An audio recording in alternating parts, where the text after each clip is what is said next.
Founding Father Samuel Adams once stated, quote, "The liberties of our country, the freedoms of our civil constitution are worth defending against all hazards, and it is our duty to defend it against all attacks." Quote. The Constitution was designed to be far more than a simple document, but a crucial safeguard of our God-given rights. While it might seem like a given, especially in these circles, to protect and to value the Constitution, the reality is that it is under threat. In interest of time, I'd like to focus on the idea under the First Amendment, specifically the concept of freedom of speech. I stand before you today as an advocate for free speech, not simply to echo how and why it's important and foundational, but to earnestly request that we take the beliefs that we already hold and transform them into conscious action. I'd like to look at 3 different points. First, some misconceptions about free speech. Secondly, how freedom of speech is under threat today. And finally, ways that ordinary people like you and me can make an actual difference in the fight for free speech. Sitting in this room right now, you might not feel a sense of urgency to this issue, but the threat to free speech is real and immediate, and it is necessary that we take hold of that responsibility to defend it. I'd like for you all to imagine a line. Now, this line has 2 endpoints, and each endpoint represents an extreme viewpoint on freedom of speech, both of which are very harmful. On one end is the belief that freedom of speech is a privilege. Speech is fine and good when no one objects to what's being said, but the moment somebody does object, the privilege to freedom of speech that had formerly been granted can now be taken away. This mindset is one held by many in my own generation, and to be completely honest, it's usually not their fault. Many Americans have never been exposed to different political beliefs than the ones they were raised in. I constantly remind myself how grateful I am to have been raised in an environment that has encouraged critical thinking, and how grateful I am for speech and debate, which has caused me to dive into contrasting opinions and philosophies. If you haven't had those opportunities for exploratory thinking in your own life, it makes perfect sense that the value of free speech becomes weaker or lost altogether. On the other end of this hypothetical line is the idea that freedom of speech is legally absolute. I'd like to make this very clear. While the belief in absolute freedom of speech is generally well-intentioned, there are in fact legal limits to freedom of speech that we need to recognize.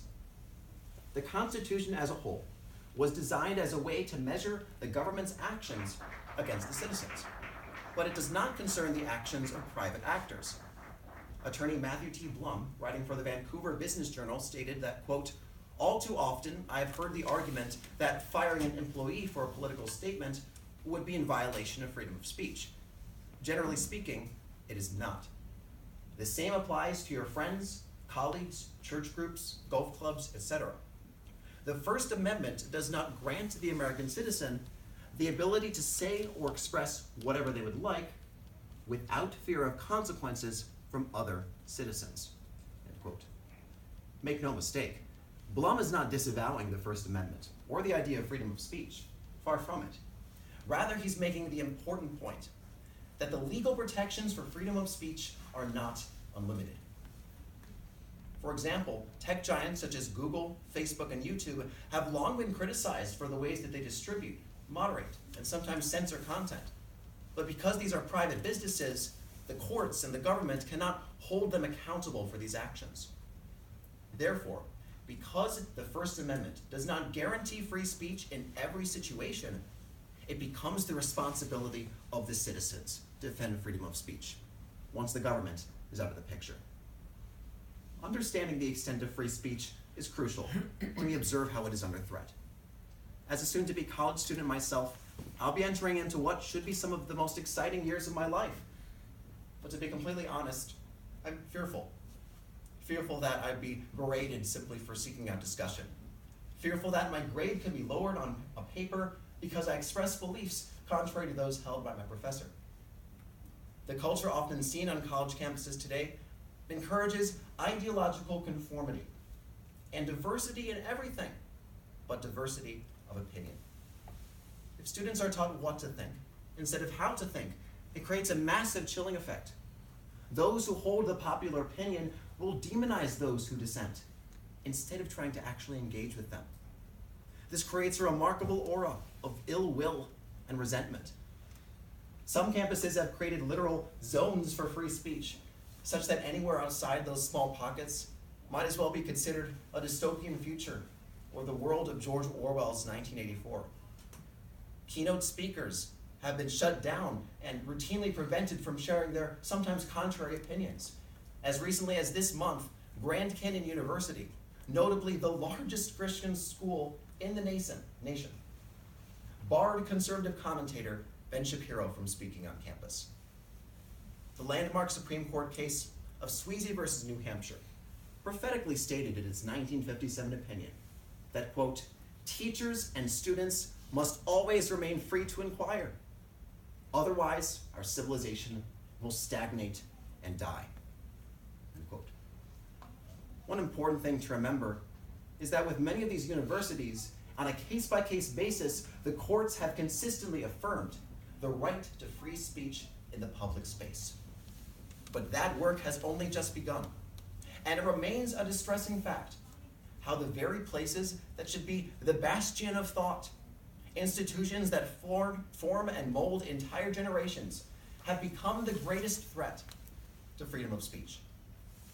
So you may be wondering, what exactly are we supposed to do? How can we make a difference to this problem?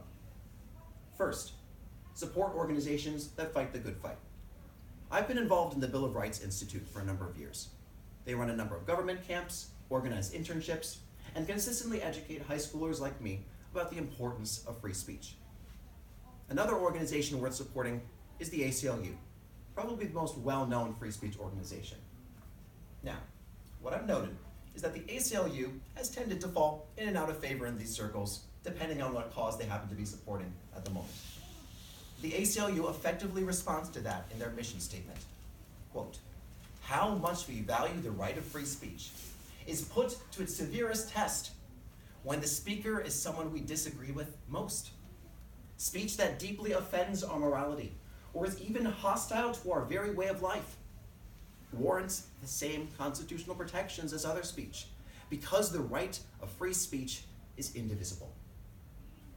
The Foundation for Individual Rights in Education, or FIRE for short, seeks to inform and advocate for the Constitution by bringing their message straight to public schools.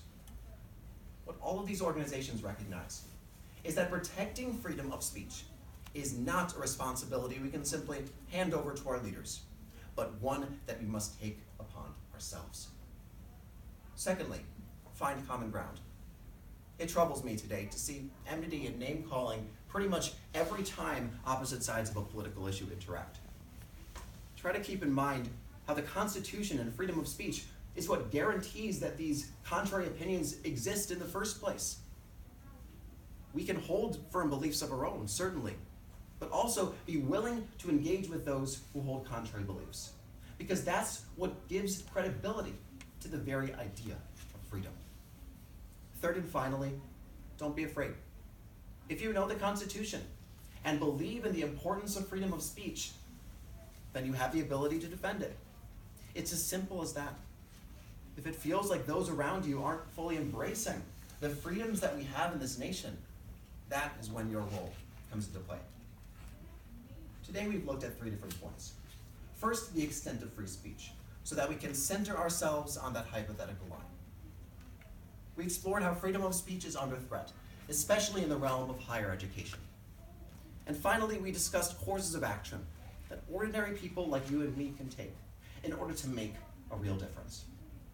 I'd like to close with a quote from the famous physicist, Albert Einstein, who once said, quote, the strength of the Constitution lies entirely in the determination of each citizen to defend it.